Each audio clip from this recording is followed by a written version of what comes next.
Ibu Vina Suci Ibu Vina Suci Ramadona, SST, selaku moderator. Yang kami hormati Ibu Ika Desita Prihandani, SST, selaku narasumber.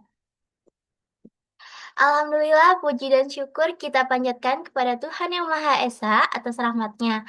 Kita masih bisa berkumpul bersama-sama dalam kegiatan pagi hari ini.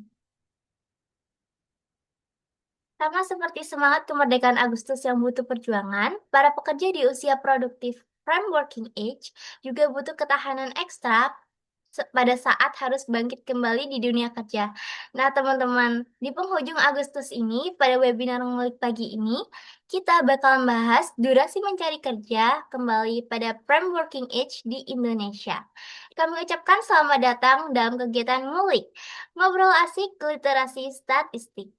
Sebelum acara dimulai, izinkan saya, Kalila Zawa Karisman, agen statistik UMSIDA sebagai MC untuk membacakan susunan acara pada pagi hari ini. Di antaranya, menyanyikan lagu Indonesia Raya, menyanyikan lagu Marsang Surya, sambutan oleh Bapak Chandra Sugiarso, pemaparan materi sekaligus diskusi dan tanya jawab bersama narasumber dengan dipandu oleh moderator, dan yang terakhir adalah penutup. Sebelum memulai acara webinar Ngulik pada pagi hari ini, marilah kita menyanyikan lagu Indonesia Raya dan Marsang Surya. Hadirin dimohon dalam posisi siap.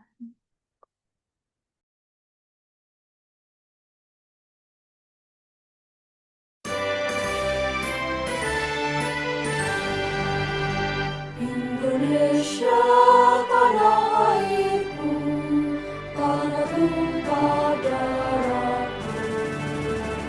Di sanalah aku berdiri, jadi pandu hidupku. Indonesia kebangsaanku, bangsa dan tanah airku. Marilah kita berseru, Indonesia bersatu. Hiduplah tanahku, hiduplah negeriku, bangsaku, rakyatku semuanya. Bangunlah jiwanya, bangunlah badannya untuk Indonesia Raya.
Terima kasih. Selanjutnya dengan hormat kami persilahkan Bapak Chandra Sugiyarso untuk memberikan sambutan dalam kegiatan ini. Kepada beliau kami persilahkan. Terima kasih Dek Zahwa. Suara saya kedengeran ya? Terdengar, Pak. Oke, Bismillah. Assalamualaikum warahmatullahi wabarakatuh. Selamat pagi dan salam sejahtera untuk kita semua. Yang saya hormati Bapak Dr. Supriyanto selaku Ketua Tim Pojok Statistik dari Universitas Muhammadiyah Sidoarjo. Yang saya hormati narasumber kita Mbak Ika Desita Prihandani. Beliau seorang ordi LPDP yang baru saja menyelesaikan pendidikan di Universitas Indonesia dan insya Allah akan segera bergabung kembali ke BPS Sidoarjo untuk turut menyukseskan sensus ekonomi 2026 bersama kita semua. Para hadirin sekalian, kegiatan Ngulik 28.0 ini menjadi sangat istimewa karena selain berbagi pengetahuan dan hasil kajian yang khususnya dilakukan oleh narasumber kita, juga menjadi salah satu bentuk pengabdian kepada masyarakat melalui diseminasi ilmu dan data yang dapat memberikan manfaat bagi masyarakat luas. Harapan kita bersama tentunya diskusi mengenai durasi mencari kerja kembali pada prime working age di Indonesia pagi ini dapat memberikan wawasan baru, khususnya mengenai dinamika tenaga kerjaan di Indonesia. Semoga ilmu yang dibagikan tidak berhenti di ruang diskusi ini, tetapi dapat menjadi referensi dan memberikan manfaat bagi mahasiswa, akademisi, maupun masyarakat luas. Pada kesempatan ini kami juga ingin mengingatkan bahwa pelaksanaan sensus ekonomi 2026 tinggal beberapa hari lagi. Bapak, Ibu, adik-adik, hadirin semua yang mungkin belum didata atau mengetahui ada keluarga ataupun pelaku usaha masyarakat khusus di wilayah Sidoarjo yang belum didatangi petugas, belum didata oleh sensus ekonomi 2026, jangan ragu untuk melapor kepada BPS. Bisa jadi ada petugas yang mengalami kesulitan menjangkau lokasi atau ada usaha yang terlewat dalam pendataan. Jadi mari kita bersama-sama memastikan tidak ada usaha, tidak ada keluarga, tidak ada penduduk Sidoarjo yang tertinggal dalam sensus ekonomi 2026. Akhir kata, selamat mengikuti Ngulik 28.0. Semoga kegiatan ini berjalan lancar dan memberikan manfaat bagi kita semua. Assalamualaikum warahmatullahi wabarakatuh. Waalaikumsalam warahmatullahi wabarakatuh. wabarakatuh. Terima kasih kami ucapkan kepada Bapak Chandra atas sambutannya dalam sesi diskusi Ngulik 28.0 kali ini. Selanjutnya pembukaan paparan oleh moderator kita, Ibu Vina Suci Ramadona.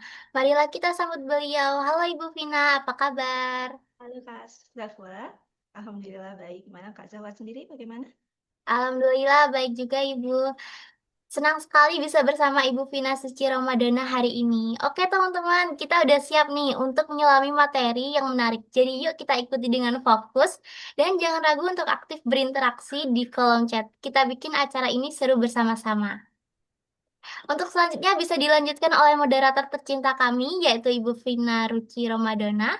Tempat dan waktu kami sediakan. Terima kasih kepada MC Kak Zahwa atas kesempatannya. Assalamualaikum warahmatullahi wabarakatuh. Halo, selamat pagi teman-teman peserta Ngulik 28.0 spesial. Perkenalkan, saya Vina Suci Ramadana selaku moderator yang akan memandu jalannya webinar dan diskusi kita pada pagi hari ini.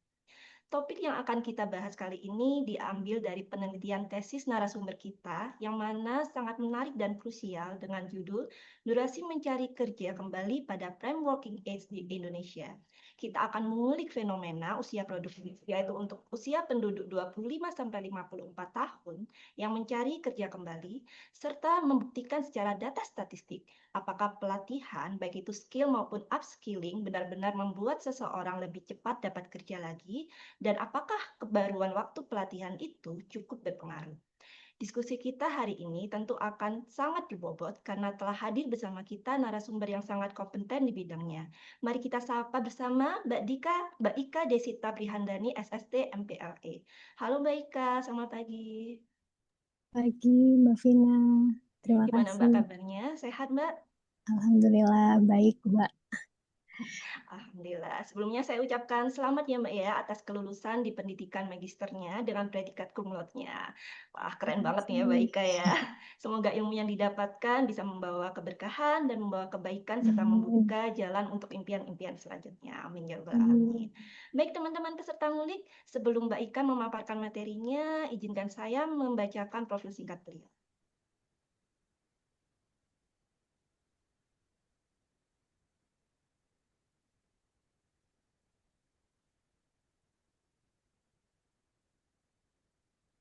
Oke, jadi narasumber kita pada pagi hari ini adalah ASN di Badan Pusat Statistik Kabupaten Sidoarjo, di mana beliau memiliki pengalaman dalam mengaplikasikan ilmu statistik pada survei dan sensus, dari mulai pengumpulan pengolahan, tabulasi, analisis, penyajian, dan penyusunan publikasi, serta berpengalaman dalam mengajar sebagai instruktur nasional maupun instruktur daerah yang melatih petugas untuk berbagai survei sensus di BPS.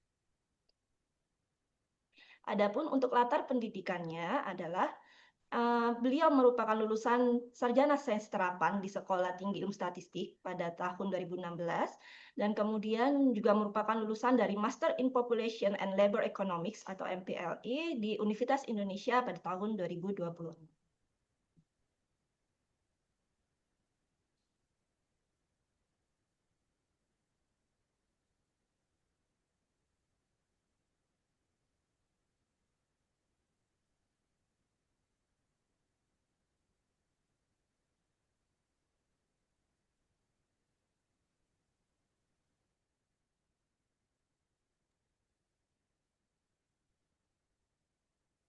Oke, beliau juga merupakan awardee LPDPPK 226 serta memiliki keahlian mendalam dalam pengolahan data statistik, sosial, dan ketenagakerjaan.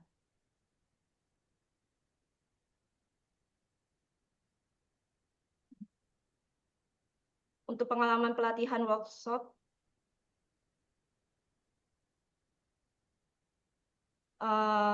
beliau juga pernah mengikuti pelatihan Air Programming for Statistics and Data Science tahun 2024, serta pelatihan instruktur nasional atau daerah untuk kegiatan long form SP 2020 dan 2022, serta pelatihan Susnas Maret tahun 2018. Adapun konferensi atau seminar yang pernah diikuti, yaitu yang pertama, Monthly Discussion of Population Dynamic Weathering the Gender Gap, Monsoon Onset Delay and Educational Outcomes in Indonesia Ethnic Landscape tahun 2025 sebagai peserta. Kemudian yang kedua adalah Forum Pembangunan Indonesia tahun 2024 sebagai peserta. Yang ketiga ada A Seminar on Emerging Issue on Population Matter tahun 2016 sebagai peserta. Dan Konferensi Nasional Statistika ISKO tahun 2015. Nah, bagi yang ingin menghubungi atau berkenalan lebih lanjut dengan narasumber, bisa melalui nomor HP serta email yang tertera pada layar. Baik, tanpa memperpanjang waktu lagi, mari kita simak bersama pemaparan materi dari Mbak Ika Desita Prihandani. Kepada Mbak Ika, kami persilakan. Terima kasih Mbak Vina. Teman-teman, saya izin share screen ya.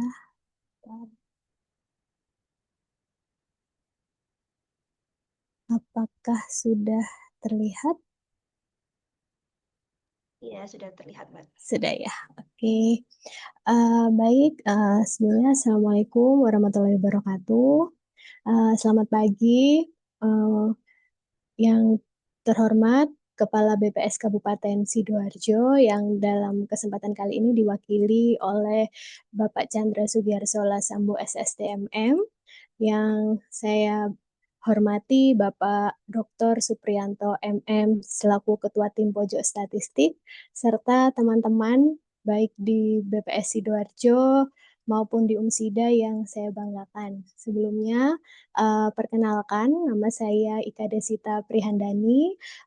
Saat ini saya baru saja menyelesaikan pendidikan magister saya di Universitas Indonesia, dan pada kesempatan kali ini saya ingin membagikan hasil penelitian tesis saya yang berjudul Durasi Mencari Kerja Kembali pada Prime Working Age di Indonesia. Sebelumnya, baik.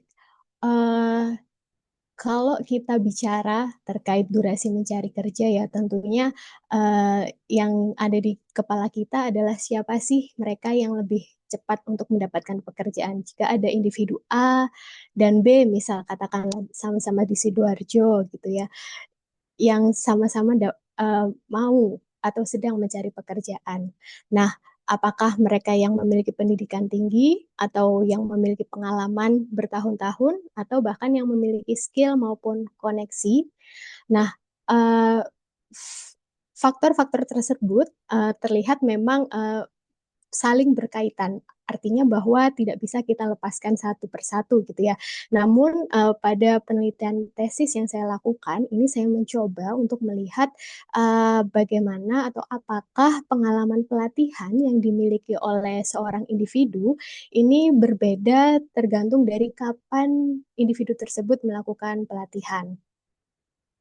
Kemudian, eh, kenapa fokusnya adalah pada durasi mencari kerja kembali pada usia prima. Jadi kenapa kelompok usia prima ini yang menarik?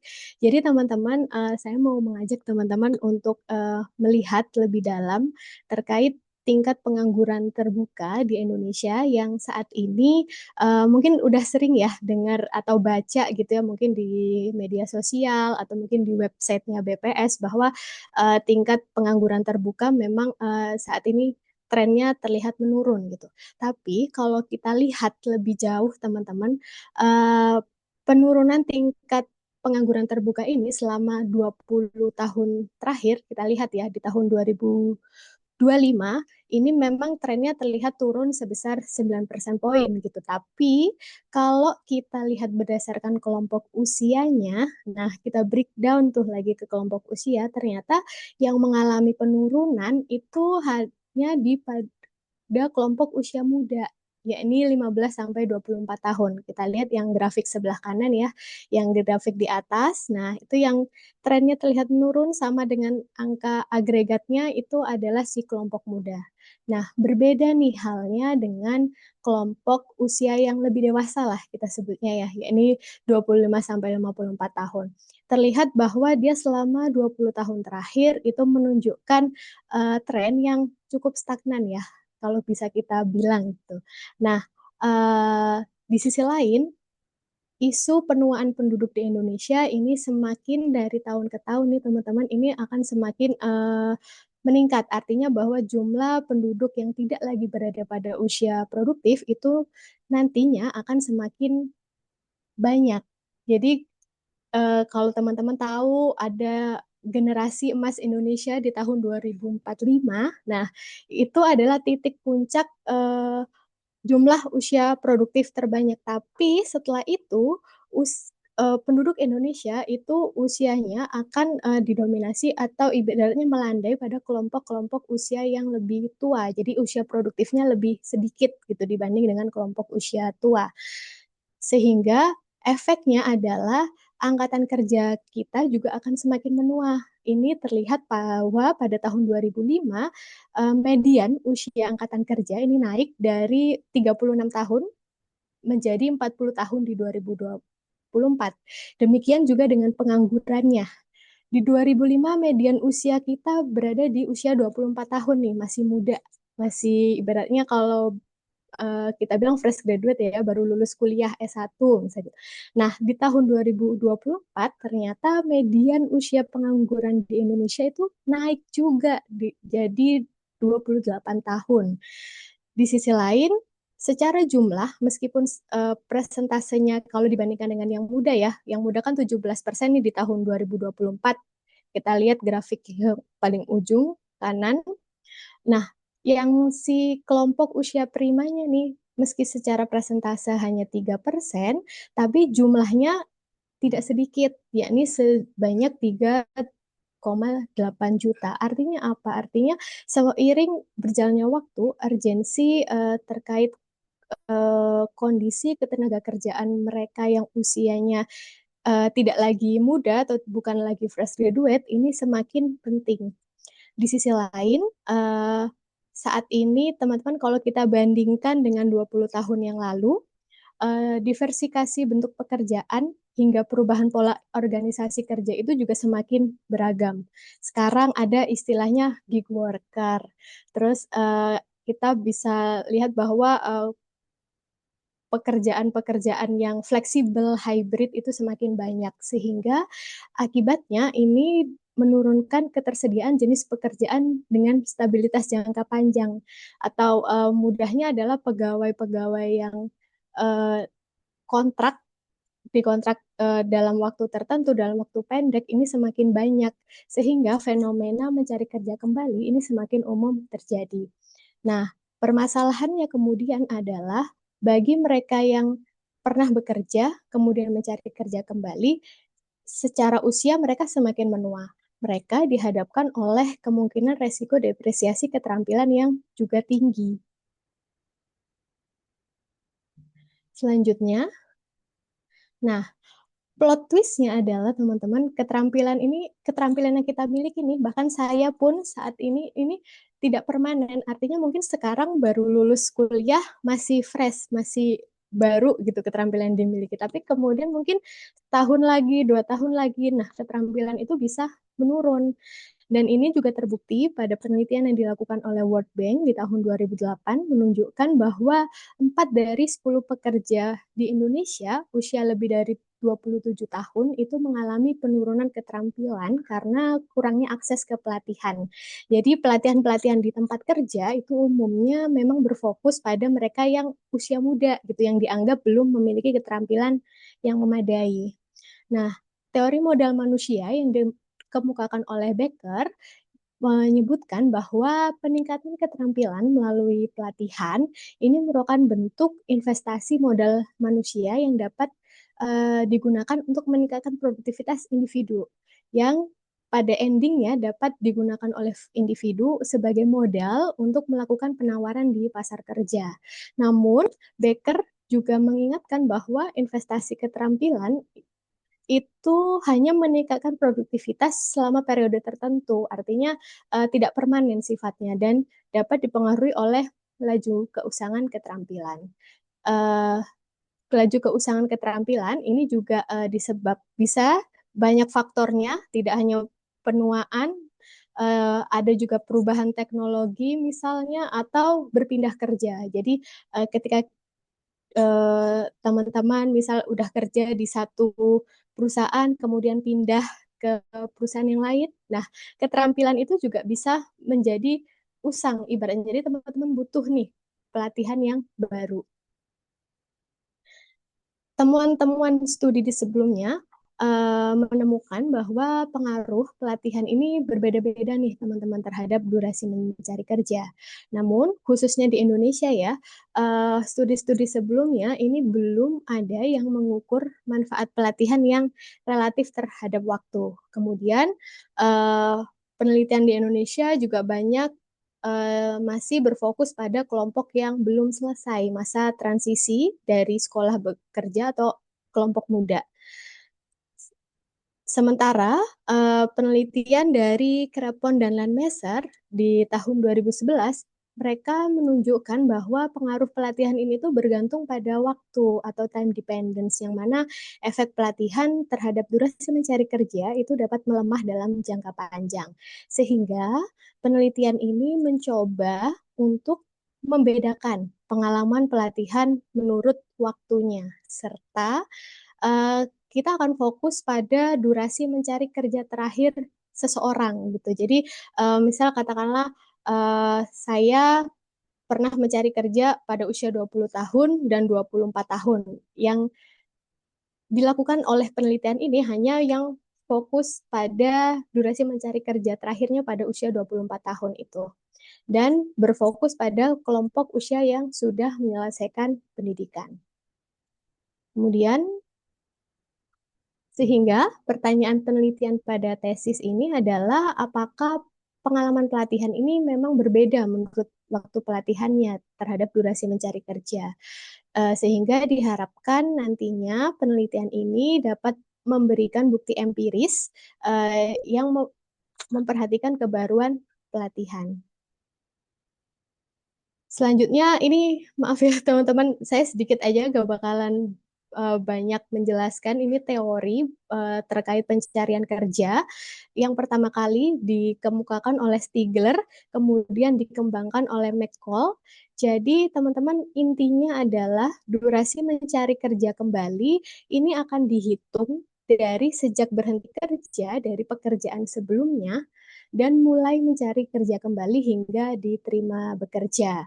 Jadi kalau secara teori teman-teman seseorang itu akan mencari kerja dengan mempertimbangkan upah atau nilai manfaat yang dia terima dari menerima lowongan pekerjaan atau menolaknya. Jadi kalau teman-teman misal uh, ada lowongan A gitu, terus kita pertimbangan nih mau terima apa tolak ya. Nah itu dilihat dari macam-macam, bisa dari nilai manfaat itu bisa upahnya atau misal dibandingkan dengan dibanding saya kerja sama saya di rumah aja misal gitu itu lebih nguntungin yang mana. Nah itulah yang kemudian menjadi keputusan seseorang dalam mencari kerja dan memutuskan untuk menerima pekerjaan tersebut. Kemudian hubungan keterampilan dalam teori mencari kerja ini mengacu pada teori yang dikemukakan oleh Ehrenberg dan Smith di tahun 2016. Jadi kalau kita lihat pada grafik ini ya, kurva ini adalah kurva individu yang memiliki keterampilan yang berbeda dalam model pencarian kerja. Jadi pada individu A ini adalah kondisi di mana dia memiliki keterampilan yang lebih rendah dibanding individu B. Jadi kalau kita lihat dari kurva ini diasumsikan mereka melamar pada lowongan pekerjaan yang sama nih, pada W bintang K bintang nih. Ini adalah W bintang K bintang ini adalah uh, upah yang ditawarkan pada pekerjaan K. Nah, jadi mereka sama-sama mendaftar pada lowongan pekerjaan K. Kemudian si individu A karena memiliki keterampilan sebesar A, maka upah yang diinginkan oleh si pencari kerja A ini pada WA. Sementara kalau WB pada WB. Nah, kalau kita lihat nih Bapak Ibu, grafik kurva ini yang diarsir hijau dan diarsir biru ini adalah tingkat upah di mana mereka akan mau atau menerima lowongan pekerjaan tersebut. Sementara kalau yang tidak diarsir, putih ini adalah peluang mereka untuk mendapatkan pekerjaan. Kalau kita lihat nih secara visual, si B peluangnya terlihat ini ya, lebih dekat nih, artinya bahwa peluangnya lebih besar untuk diterima pada pekerjaan K. Sementara si A gapnya jauh antara upaya yang diinginkan dengan upaya yang ibaratnya keterampilan yang dia miliki dengan keterampilan yang dibutuhkan nih. Jadi otomatis si B itu nantinya akan memiliki peluang yang lebih tinggi untuk mendapatkan pekerjaan K. Nah, selanjutnya masuk ke metode penelitian yang digunakan pada tesis ini. Sumber datanya adalah menggunakan sumber data survei Angkatan Kerja Nasional yang dilakukan oleh BPS pada tahun 2024.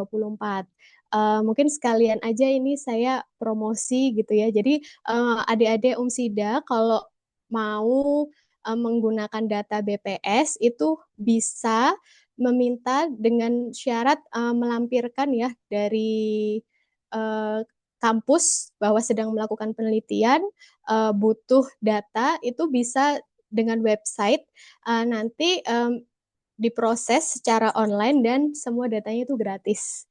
Nah, jadi ini kebetulan saya juga melakukan hal yang sama. Jadi meskipun saya orang BPS nih, kalau misal minta data tanpa melewati kampus, saya harus tetap bayar. Jadi gimana nih caranya biar nggak bayar, biar gratis? Nah, caranya adalah dengan menyertakan bukti bahwa kita adalah mahasiswa yang sedang melakukan penelitian. Selanjutnya, untuk penggunaan data, kenapa sih kok Sakernas Agustus spesifik di 2024.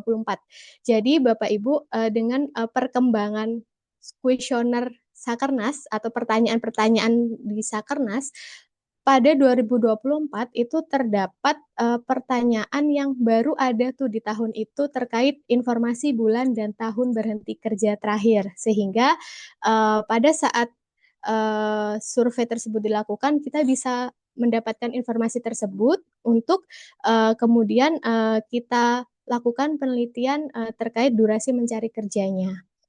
Kemudian untuk unit analisisnya adalah individu usia 25 sampai 54 tahun yang memiliki pengalaman berhenti kerja setahun terakhir dan memiliki informasi lama mencari kerja. Untuk metode inferensial yang digunakan adalah menggunakan survival analysis. Mungkin kalau adik-adik di sini ada yang pernah dengar ya, ini survival analysis ini kalau dalam bahasa Indonesia kita sebutnya analisis ketahanan hidup. Jadi memang survival analysis ini adalah metode yang sesuai digunakan untuk melakukan penelitian terkait durasi. Jadi durasi mencari kerja ini kan merupakan data time to event. Jadi berapa lama waktu menganggur hingga mendapatkan pekerjaan kembali. Sehingga kalau kita ilustrasikan nih yang di kotak biru, adik-adik kita lihat ini adalah misalnya ada individu A, B, C, dan D gitu ya. Nah, mereka yang individu A terlebih dahulu. Individu A nih waktunya ya. Jadi periode observasinya adalah Agustus 2023 sampai Agustus 2024. Nah, si A nih ternyata mencari kerjanya nih sebelum berhenti dari pekerjaan sebelumnya. Bisa kan ya? Mungkin kan? Nah, dalam penelitian kali ini, mereka yang mencari kerja berhenti dari pekerjaan sebelumnya itu dikeluarkan dari unit analisis. Karena apa? Karena fokus penelitian ini adalah berfokus pada mereka yang benar-benar mencari kerja ketika kondisinya menganggur. Karena tentunya berbeda ketika misal kita masih kerja nih, kemudian cari kerjaan lain. Dari sisi waktu yang kita gunakan untuk mencari kerja tentu berbeda dengan mereka yang mencari kerja ketika menganggur. Sehingga agar penelitian ini lebih valid, bisa dipertanggungjawabkan hasilnya, maka mereka yang mencari kerja sebelum berhenti dari pekerjaan sebelumnya ini dikeluarkan dari unit analisis. Selanjutnya contohnya individu B. Nah, individu B ini dia mencari kerjanya setelah berhenti dari pekerjaan sebelumnya dan mendapatkan pekerjaan sebelum Agustus 2024. Nah, ini adalah yang kemudian disebut event dalam survival analysis atau mereka yang mengalami kejadian. Nah, kemudian ada juga nih di individu C. Nah, individu C ini ternyata meskipun mereka mencari kerja setelah berhenti dari pekerjaan sebelumnya, ternyata mereka masih terus menganggur sampai periode observasi berakhir, yaitu sampai Agustus 2024 mereka statusnya masih mencari kerja. Otomatis inilah mereka yang kita sebut sebagai sensor atau belum memperoleh pekerjaan hingga akhir survei. Sehingga pada penelitian ini hanya melihat mereka yang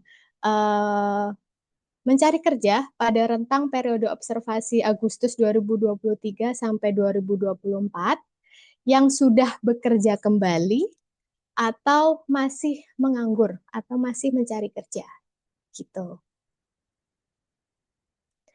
Selanjutnya masuk ke hasil penelitian. Jadi secara deskriptif dari unit analisis yang tadi sudah saya sebutkan sebelumnya dari keseluruhan sampel penelitian pada tesis ini terlihat bahwa mereka yang alasan berhenti mencari kerjanya itu lainnya atau habis masa kerja atau kontrak itu tuh yang mendominasi ternyata pada sampel penelitian ini. Sehingga pola ini mengindikasikan bahwa sepertiga hubungan kerja sebelumnya itu didominasi oleh skema kontrak dalam waktu tertentu, sehingga ini menguatkan pentingnya pengalaman pelatihan untuk transisi ke fase pencarian kerja berikutnya gitu.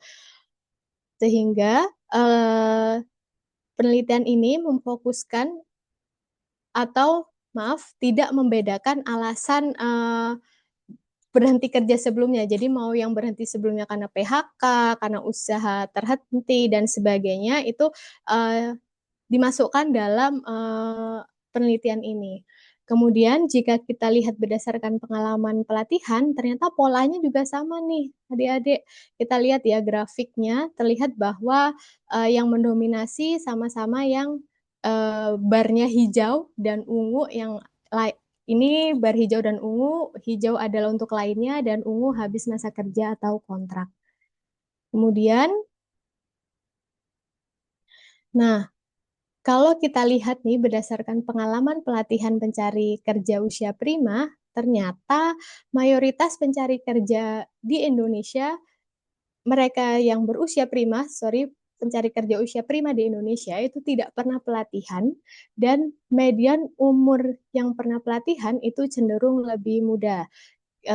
Kita lihat pada tabel pengalaman pelatihan mencari kerja, terlihat bahwa persentasenya sebesar 76% ini tidak pernah pelatihan. Artinya hanya 1 dari 4 pencari kerja kembali yang memiliki pengalaman pelatihan. Kemudian, jika kita lihat berdasarkan pengalaman pelatihannya, kita breakdown lagi, hanya sekitar 2% yang memiliki pengalaman pelatihan terbaru, yakni dalam rentang waktu kurang dari 1 tahun terakhir. Sementara sisanya adalah mereka pernah pelatihan, tapi waktunya lama, udah nggak tahu kapan. Sehingga kondisi minimnya pengalaman pelatihan ini ternyata kalau dalam studi ini mirip dengan studi yang dilakukan di negara Chile, yang dilakukan oleh Goclicini, yang di mana dia menemukan bahwa pengalaman pelatihan di Chile itu hanya sebesar 13%. Selanjutnya, kalau kita lihat distribusi umur menurut pengalaman pelatihan, kalau dilihat dari box plot ini ya teman-teman, box plot yang paling kiri ini adalah mereka yang tidak pernah pelatihan, kemudian yang tengah pelatihan lebih dari setahun yang lalu, dan yang paling kanan adalah pelatihan kurang dari 1 tahun. Terlihat bahwa median ini yang garis bar tengah ini ya, median umur kelompok yang pernah pelatihan itu cenderung lebih mudah, yakni kalau untuk yang lebih dari setahun yang lalu berkisar antara 32 tahun, sementara yang pelatihan terbaru 33 tahun, dan yang tidak pernah pelatihan di 39 tahun. Kemudian, untuk perbedaan kecepatan kembali bekerja, jadi dari 6.000 dari total sampel unit analisis, jadi terdapat 5.722 kejadian bekerja kembali. Terlihat bahwa kita fokus ke yang di biru ini ya. Mereka yang pernah pelatihan setahun terakhir atau kita sebutnya pelatihan terbaru memiliki insiden rate yang lebih tinggi untuk mendapatkan pekerjaan kembali dibandingkan yang lebih dari setahun yang lalu. Dan ini terlihat dari durasi mencari kerjanya sebanyak 75% mereka yang pernah pelatihan terbaru ini sebanyak 75% mendapatkan pekerjaan dalam waktu 3 bulan. Sementara bagi mereka yang memiliki pengalaman lebih dari setahun yang lalu, ini memiliki atau membutuhkan waktu 4 bulan untuk mendapatkan pekerjaan kembali. Kemudian, baik, masuk ke analisis inferensialnya. Jadi, teman-teman kita lihat bahwa di model B9, paling kanan ini ya, ini model di mana ketika semua variabel kontrol seperti pendidikan, umur, jenis kelamin, kemudian status dalam rumah tangga, lapangan usaha sebelumnya, kemudian jenis pekerjaan sebelumnya sampai wilayah tempat tinggal itu dimasukkan sebagai kontrol dalam dalam model untuk melihat bagaimana pengaruh pelatihan terhadap durasi mencari kerja, terlihat bahwa mereka yang pernah pelatihan kurang dari setahun ini memiliki hazard sebesar 1,126, yang artinya bahwa resiko atau kecepatan untuk mendapatkan pekerjaan kembali itu lebih cepat, sebesar 12,6% dibandingkan yang tidak pernah pelatihan. Berbeda halnya dengan mereka yang memiliki pengalaman pelatihan lebih lama. Ternyata kecepatan mendapatkan pekerjaannya itu turun sebesar 4,5%, atau ini dilabelkan pada koefisien sebesar 0,955. Ini jadi terlihat bahwa mereka yang memiliki pengalaman pelatihan lebih lama itu ternyata kecepatan mendapatkan pekerjaannya turun sebesar 4,5%.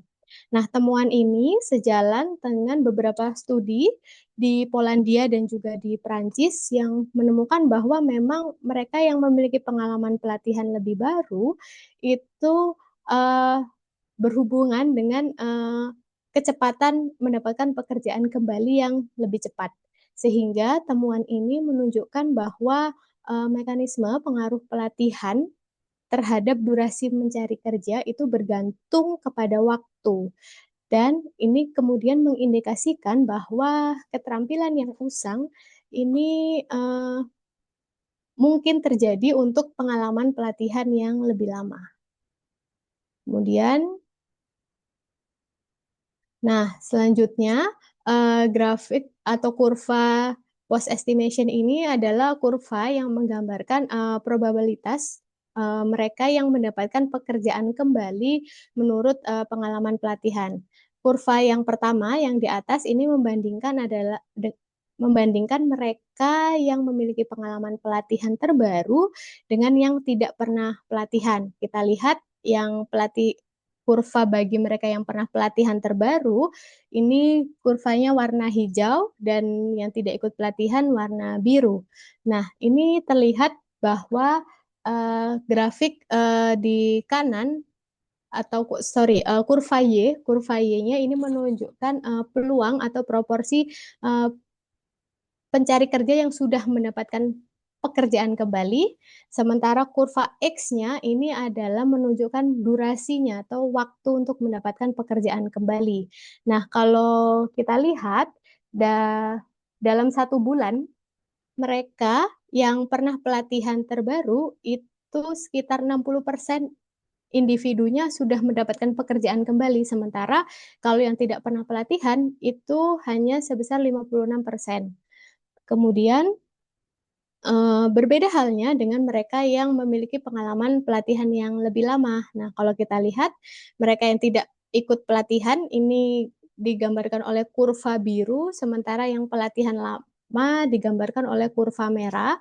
Ini terlihat contoh ya pada dalam 1 bulan mereka yang pernah pelatihan lebih lama ini proporsinya sebesar 54% yang mendapatkan pekerjaan kembali. Proporsi ini lebih rendah dibandingkan dengan mereka yang tidak pernah ikut pelatihan, yakni sebanyak 56% yang pernah mendapatkan pekerjaan kembali.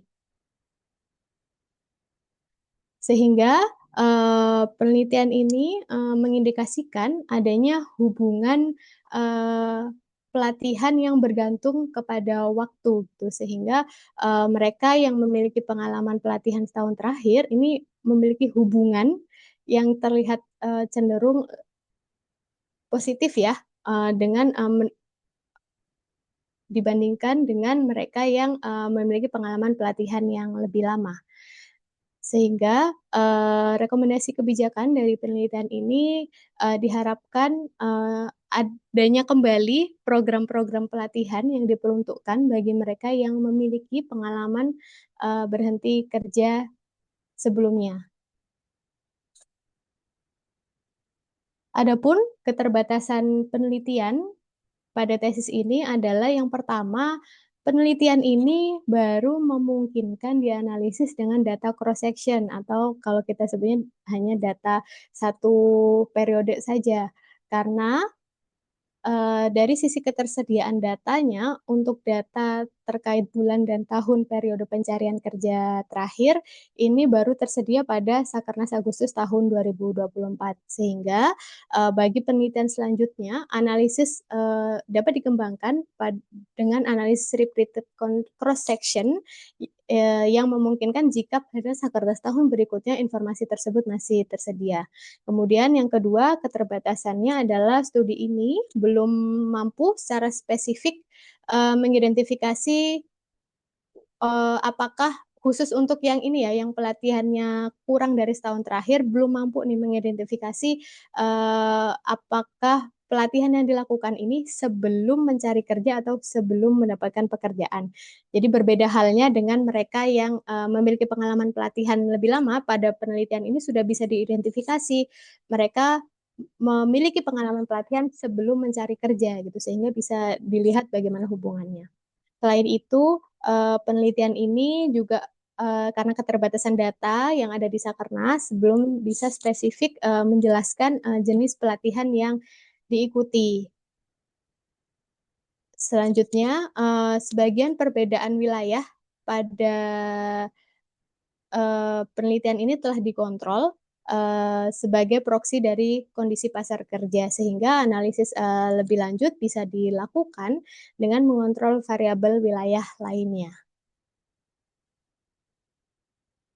Nah, demikian presentasi dari saya. Mungkin sedikit pesan buat teman-teman yang ada di UMSIDA khususnya.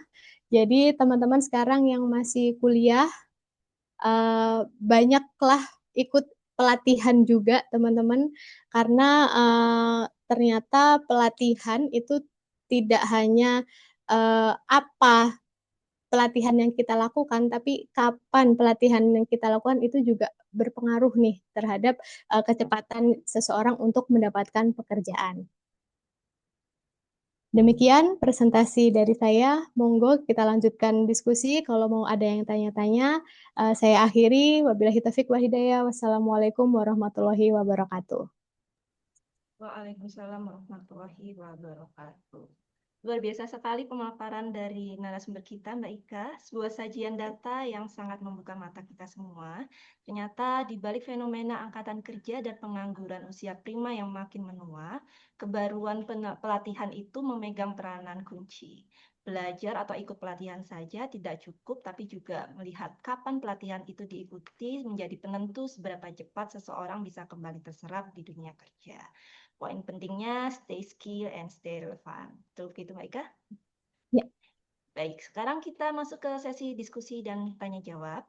Bagi teman-teman peserta ngulik yang ingin berdiskusi atau bertanya langsung, silakan klik tombol raise hand. Atau bagi yang ingin bertanya melalui pesan tertulis, silakan mengetik di kolom chat Zoom dengan format nama underscore pertanyaan. Silakan bagi yang ingin bertanya. Baik. Ada untuk sesi pertama kita ambil 3 pertanyaan dulu ya Mbak Ika. Kita kumpulkan pertanyaannya untuk kemudian dijawab oleh Mbak Ika. Untuk pertanyaan pertama dari Sekar Ayu Restia Ningrum, dipersilakan. Oke Kak, sebentar. Ya.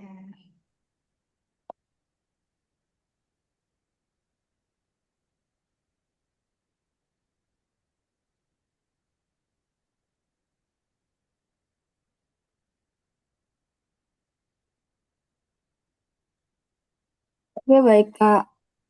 Sebelumnya, perkenalkan, nama saya Sekar Ayu Restianingrum dari Prodi Administrasi Publik UMSIDA. Mohon izin bertanya ya Kak. Pada slide yang tadi yang tentang post estimation, saya mau bertanya, kalau tujuan pelatihannya itu untuk mempercepat seseorang kembali bekerja, bagaimana pemerintah itu bisa memastikan bahwa peningkatan peluang tersebut itu benar-benar akibat pelatihan, bukan karena adanya perbedaan karakteristik peserta dengan orang yang tidak pernah mengikuti sebuah pelatihan gitu. Terima kasih.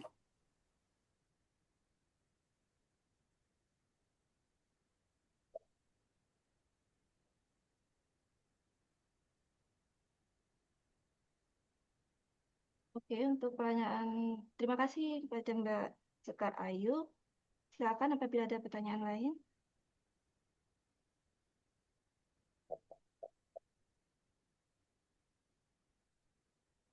Nah, sambil menunggu pertanyaan lainnya, mungkin bisa langsung dijawab kali ya sama Mbak Ika. Iya, terima kasih Mbak Sekar pertanyaannya. Mungkin aku ini ya share lagi. Ntar, biar enak jelasinnya.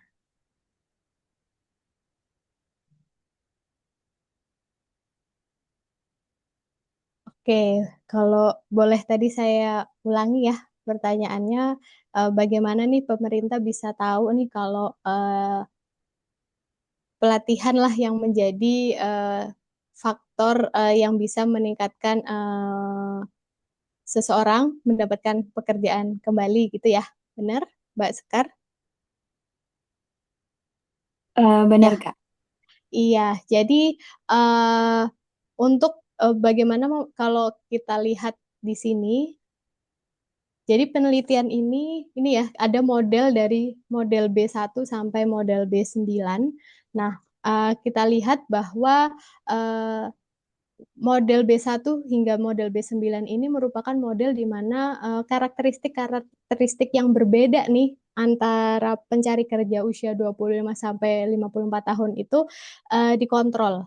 Jadi kalau kita lihat yang pertama pada model B1 ini merupakan model di mana hanya memasukkan pengaruh pelatihan saja. Kita tidak peduli karakteristiknya apa pekerjaannya sebelumnya atau bagaimana pendidikannya. Nah, ini terlihat bahwa mereka yang pernah pelatihan terbaru ini memiliki hazard yang lebih tinggi dibanding mereka yang pelatihannya lebih lama. Terlihat bahwa nilainya ya, ini koefisiennya adalah hazard rasionya 0,882, sementara yang pelatihan lebih dari 1 tahun ini 0,807. Kemudian penelitian ini secara bertahap mengontrol karakteristik-karakteristik lain yang seperti Mbak Sekar sebutkan sebelumnya untuk melihat apakah pengaruh pelatihan ini konsisten nih uh, atau sudah bisa kita simpulkan bahwa pelatihan ini benar-benar berpengaruh gitu. Nah, yang pertama dimasukkan variabel pendidikan dulu pada model B2. Hasilnya masih sama nih, masih bahwa yang pernah pelatihan kurang dari setahun memiliki hazard ratio yang lebih tinggi. Kemudian berikutnya dimasukkan variabel umur pada B3, dimasukkan lagi variabel jenis kelamin pada B4, dimasukkan lagi variabel status dalam rumah tangga dan sebagainya hingga kemudian semua variabel perbedaan karakteristik lain maaf maksud saya itu sudah masuk dalam kontrol.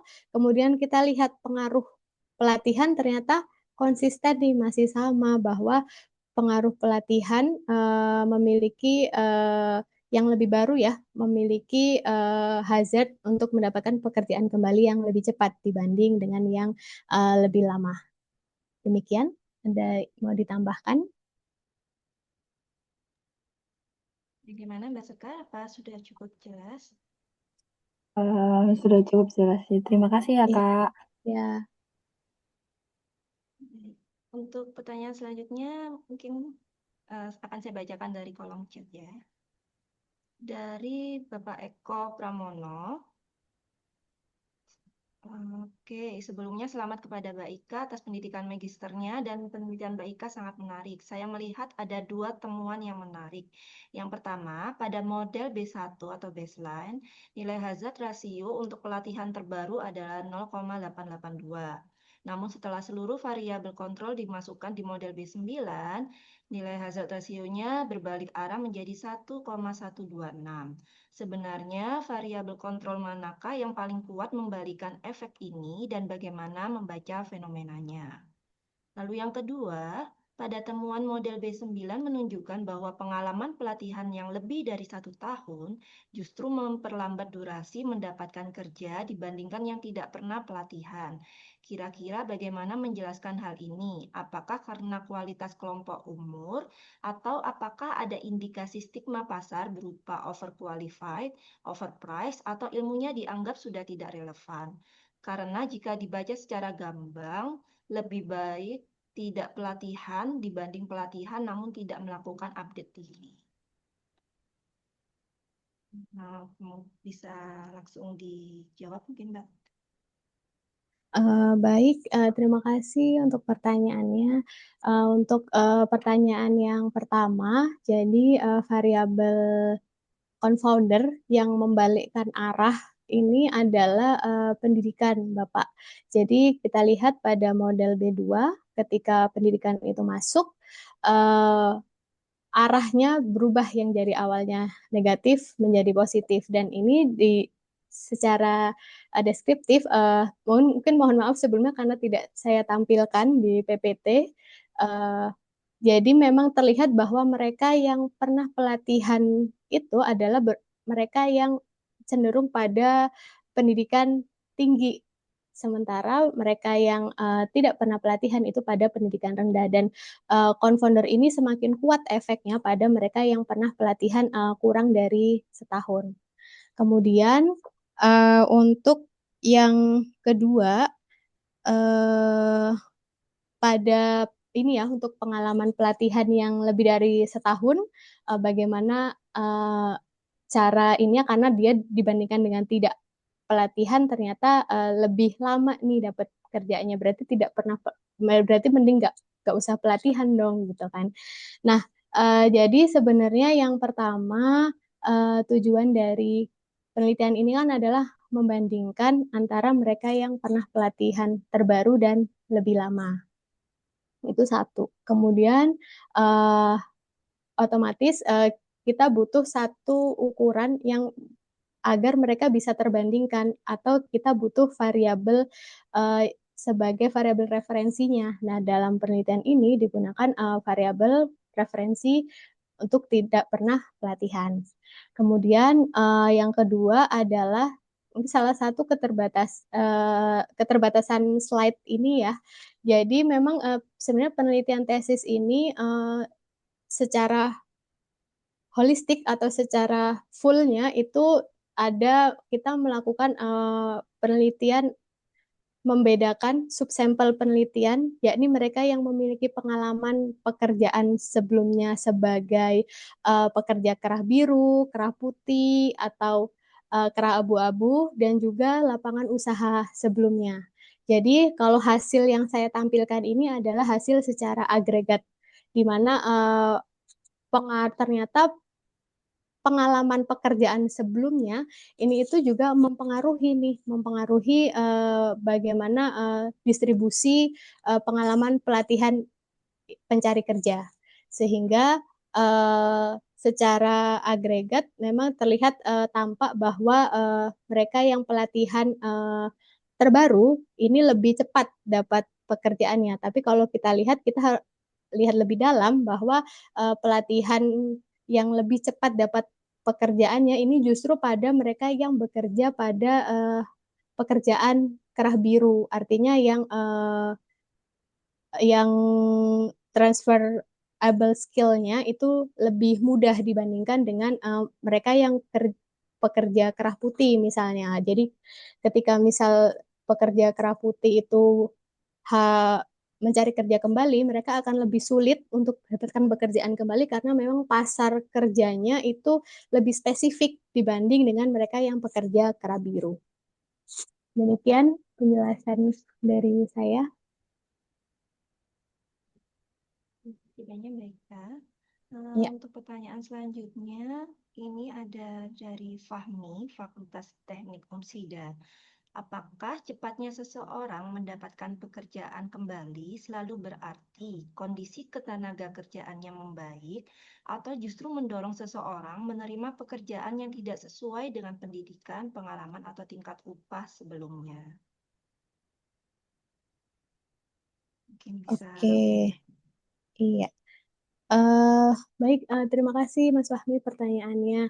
Jadi memang kalau kita tidak bisa bilang bahwa apakah lebih cepat dapat pekerjaan kembali ini selalu gitu ya berhubungan dengan kondisi eh, pekerjaan yang dia terima juga gitu. Bisa jadi memang mereka karena tuntutan ekonomi, terutama karena ini penelitiannya pada mereka yang lebih dewasa ya usianya, eh, mungkin akan cenderung lebih cepat mendapatkan pekerjaan karena ya tingginya tuntutan ekonomi itu, sehingga apapun pekerjaannya pokoknya dapat pekerjaan, yang penting kerja gitu kan. Nah, eh, tapi penelitian ini berusaha mengencourage gitu ya bahwa eh, untuk bisa bekerja kembali, jadi dibandingkan dengan lama atau tidak dapat kerjaan itu bisa loh, salah satunya dengan mungkin kita mengikuti pelatihan-pelatihan yang lebih baru untuk update skill yang kita miliki gitu. Untuk kemudian apakah berhubungan dengan kesejahteraannya, misal misal katakanlah kerjaan sebelumnya dia kerja sebagai buruh sepatu gitu ya di pabrik sepatu, kemudian dia bisa kena PHK, kemudian mencari kerja kembali, terus sekarang misal jadi ngojek gitu ya atau ojol ibaratnya jadi driver Gojek, apakah itu menunjukkan kesejahteraan yang lebih baik? Penelitian ini tidak sampai sana gitu, cuman ada bagian penting dari penelitian ini bahwa dengan dia memiliki skill baru, skill tambahan, maka dia bisa lebih cepat nih dapat pekerjaannya gitu. Terima kasih. Oke, terima kasih banyak Mbak Ika atas Ya. penjelasannya. Nah, silakan teman-teman lain, barangkali ada pertanyaan lainnya, bisa raise hand atau kembali mengetik di kolom chat Zoom. Monggo. Atau sambil nunggu teman-teman peserta ngulik, saya mungkin Mbak boleh bertanya nggak? Oke, terima kasih. Dari penelitian yang baik tadi, di riset disebutkan bahwa mayoritas pencari kerja usia prima itu sekitar 75%-nya ternyata tidak pernah mengikuti pelatihan. Nah, dari sudut pandang Mbak Ika sebagai peneliti dan praktisi BPS, kira-kira hambatan utama apa yang membuat kelompok usia prima ini minim mengakses pelatihan dan program apa yang paling ideal untuk menjangkau mereka? Terima kasih. Iya, terima kasih. Eh, saya mencoba menjawab dari sisi literatur yang saya baca, gitu ya, dan mungkin ini agak sedikit inline dengan temuan dari penelitian World Bank yang melakukan penelitian bagaimana pengalaman pelatihan eh, pekerja di Indonesia gitu ya. Jadi memang hambatan utamanya itu adalah akses ke pelatihan. Jadi kalau kita bicara akses ini multidimensi ya. Akses kita bisa bilang kalau misal kita ada di satu perusahaan, kemudian biasanya kan yang dapat pelatihan secara gratis gitu ya dari perusahaannya adalah mereka-mereka yang baru baru kerja misalnya itu. Kemudian sementara dari sisi kondisi kerjanya sendiri dia ini bukan pegawai tetap katakanlah gitu, sehingga dia harus terus mengupdate skill. Sementara pelatihan sendiri itu juga meskipun banyak yang gratis tapi terbatas, yang mana biasanya hanya di online gitu kan, sementara hanya sedikit orang yang bisa mengakses tersebut dibandingkan dengan mungkin pelatihan yang lebih atau offline gitu ya. Pelatihan offline ini juga biasanya terkendala oleh biaya, itu dua, jadi akses biaya. Kemudian juga memang kita akuin memang di Indonesia untuk pelatihan sendiri mungkin sempat banyak pada saat pandemi COVID ya, waktu itu pemerintah melalui program-programnya melakukan pemberian pelatihan bagi mereka yang kena putus kerja atau PHK. Tapi sekarang nih turun lagi nih fokus pemerintah terkait pemberian pelatihan tersebut gitu, sehingga mungkin uh, inilah yang menjadi hambatan utama bagi mereka yang khususnya usianya lebih dewasa ya untuk mengikuti pelatihan.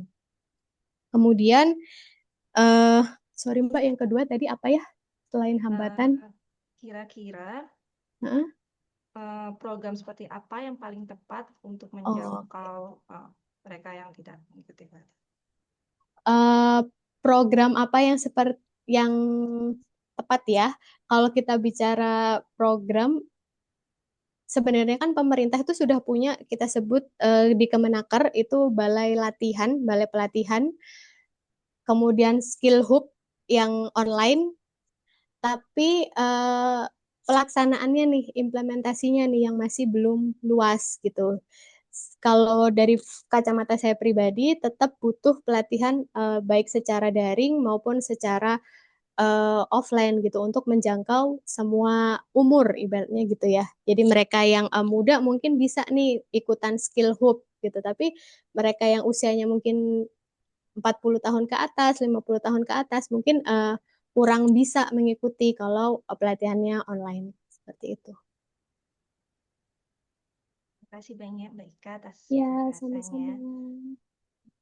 Mungkin sebentar. Ada satu pertanyaan lagi mungkin ya. Iya, Nggak apa-apa Mbak. nggak apa-apa. Oke. Dari Pak Momo. Selamat ya adik kelas, congrats. Apakah bisa disimpulkan seperti ini? Keterampilan baru cepat mendapat kerja karena terkait dengan usia responden yang lebih muda.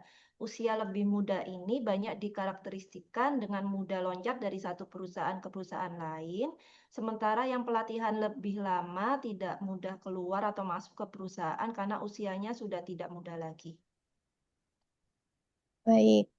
Eh, Kalau dari hasil deskriptifnya ya Bapak, eh, terlihat bahwa proporsinya nih ternyata kalau dibagi kelompok umur, jadi penelitian tesis ini ada yang sampai lebih dalamnya ya. Kalau dibagi menurut kelompok penelitian umum, ternyata alasan mereka berhenti kerja nih sama nih secara umum dengan yang agregat tadi. Jadi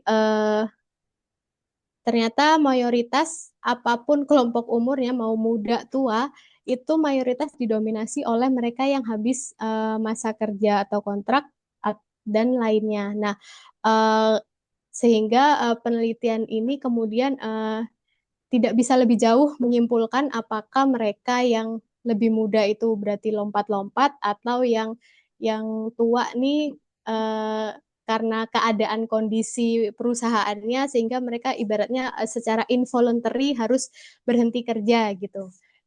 Karena secara distribusi datanya kondisinya sama dengan ketika semua sampel, jadi semua kelompok usia dimasukkan distribusinya sama. Terima kasih. Baik, semoga cukup menjelaskan Ya, ya pada ya. Pak Susatmo. Baik, teman-teman peserta ngulik, mengingat ketersediaan waktu dan sepertinya pertanyaan dari peserta sudah cukup terwakili. Sebelum kita akhiri sesi diskusi ini, mungkin boleh diberikan closing statement dari Mbak Ika untuk seluruh peserta ngulik hari ini. Iya, mungkin tadi closing statement-nya aku udah duluan tadi ya Duluan di ya. slide. Jadi buat adik-adik di Umsida nih khususnya yang masih kuliah sekarang, jadi semoga penelitian ini mengencourage adik-adik untuk tidak hanya kuliah aja, nanti ketika misal kerja, udah dapat pekerjaan, tetap semangat untuk meningkatkan skill dan kemampuannya, karena memang sekarang kita udah ada di dalam kondisi pekerjaan ini tidak seperti dulu dalam arti bahwa pekerjaan jangka panjang ini tuh semakin sedikit apalagi di masanya adik-adik. Mungkin adik-adik lebih akrab gitu ya dengan pekerjaan remote working, kemudian gig worker dan sebagainya. Itu adalah pekerjaan-pekerjaan yang memang tidak menawarkan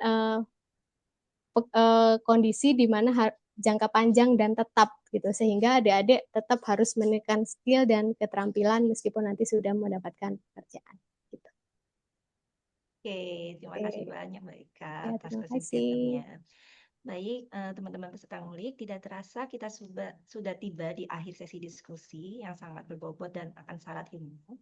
Dari pemaparan Mbak Ika tadi dan diskusi yang sudah dilakukan, ada pesan kunci yang sangat penting untuk kita bawa pulang, yaitu di tengah dinamika pasar kerja usia produktif, pelatihan bukan sekedar pernah atau tidak pernah diikutin, melainkan juga tentang kebaruan keterampilan, yaitu up-to-date skill yang mana menjadi kunci utama seberapa cepat seseorang bisa kembali terserap di dunia kerja. Terima kasih yang sebesar-besarnya kepada narasumber kita yang luar biasa, Mbak Ika Desita Prihandani, SSD MPLE, atas sharing hasil penelitiannya yang sangat inspiratif dan bermanfaat. Terima kasih juga kepada seluruh panitia serta seluruh peserta ngulik 28.0 spesial atas partisipasi aktifnya.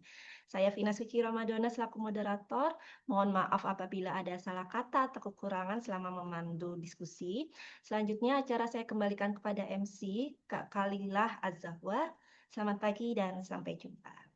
Terima kasih. Baik, halo teman-teman, saya kembali lagi di sini. Gimana tadi diskusinya? Seru banget ya. Terus tadi teman-teman juga udah keren-keren banget. Udah memperhatikan pembahasan hari ini sampai kasih pertanyaan yang bagus-bagus banget. Udah keren banget.